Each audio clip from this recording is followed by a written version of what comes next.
Assalamualaikum warahmatullahi wabarakatuh. Perkenalkan, nama saya Seri Wandari dari Prodi Agribisnis Hortikultura semester 6 Politeknik Pembangunan Pertanian akan meresum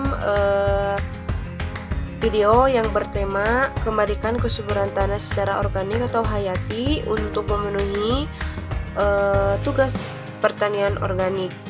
Kolaborasi yang dilakukan oleh Pusat Perpustakaan BPP Lembang, Bali Tanah, dan mengenai Live in Action Virtual Literasi Teknologi Pertanian.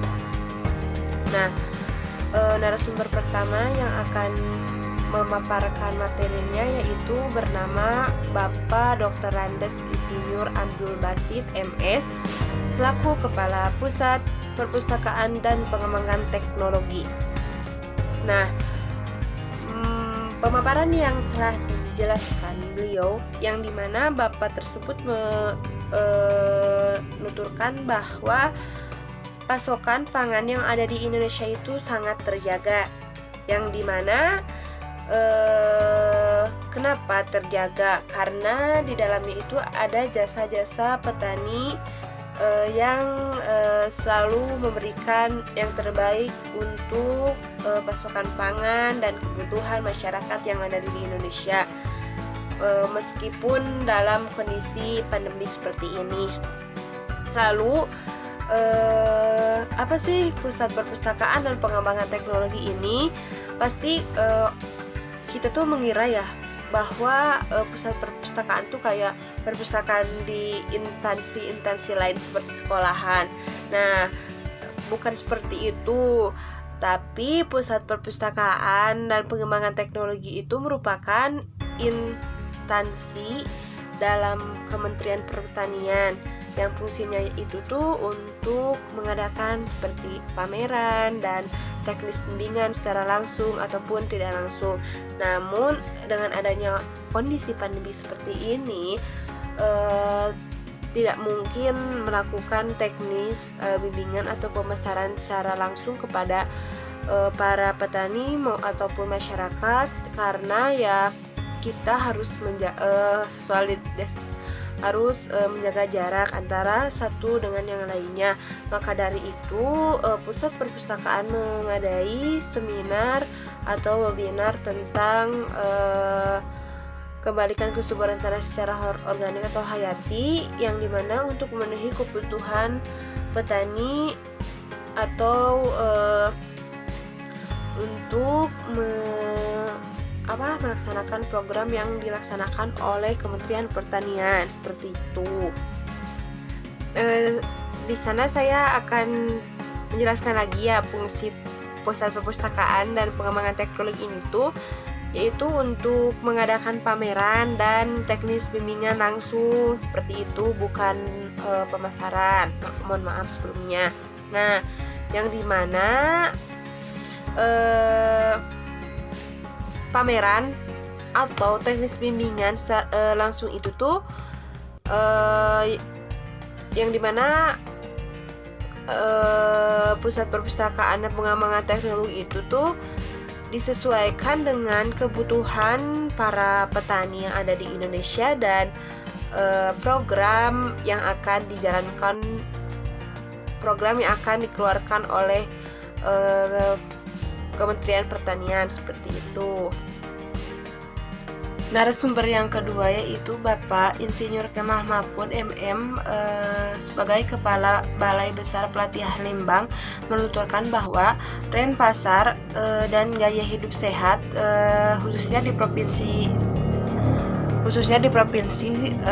sedang menjadi tren, dan banyak masyarakat yang sekarang sudah mengonsumsi gaya hidup sehat dengan mengonsumsi produk organik seperti itu. Lalu keterbukaan pasar yang sangat terbuka untuk menerima produksi organik, dan produksi organik juga tahan terhadap hama penyakit, sehingga banyak yang tertarik bercocok tanam dengan menggunakan organik. Seperti itu yang dituturkan dibawakan oleh Bapak Insinyur Kemal Mahfud MM.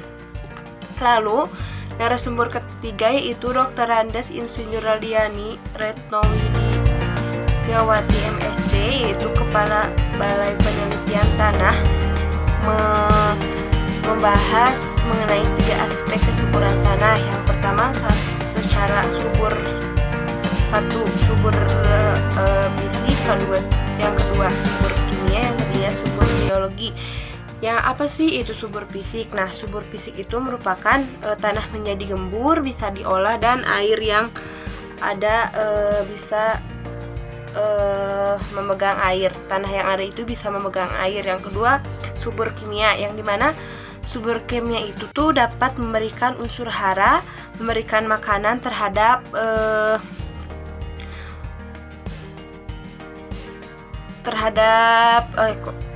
memberikan unsur hara dan memberikan makanan. Lalu subur biologis ini yaitu bahan organik sebagai penyumbang hara, dan yaitu sebagai sumber dan sebagai makanan mikroba dalam tanah juga. Lalu kualitas bahan organik ini perlu diperhatikan untuk supaya bisa memberikan hasil yang maksimal. Lalu ketika kita mau menjual produk organik sepertinya pupuk kompos, kita juga harus memperhatikan Undang-Undang Nomor 2 Tahun 2018, yaitu harus ada izin edar terlebih dahulu, khususnya itu berada di tingkat kabupaten itu sendiri. Seperti itu.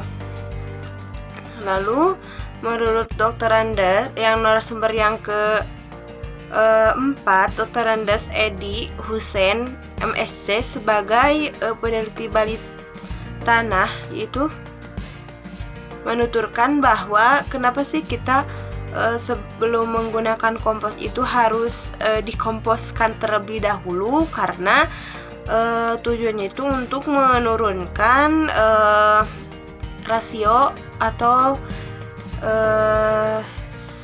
CN rasio yang ada di dalam kompos bisa turun, sehingga mikrobanya itu tidak berebut dengan mikroba lainnya, sehingga akan mempercepat proses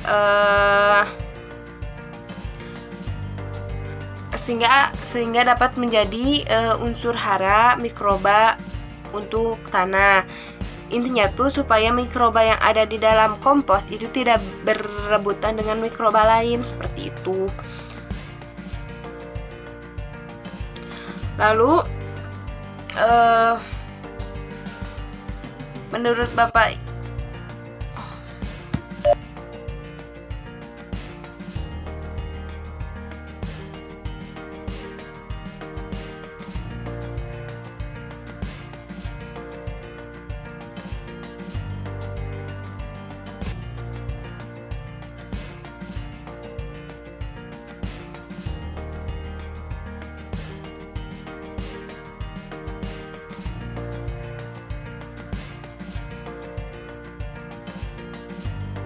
selanjutnya ada petani organik milenial, yaitu Bapak Dedi yang berusia 23 tahun, yang dimana beliau membudidayakan komoditas lada, yang dimana lada yang dihasilkan beliau dengan menggunakan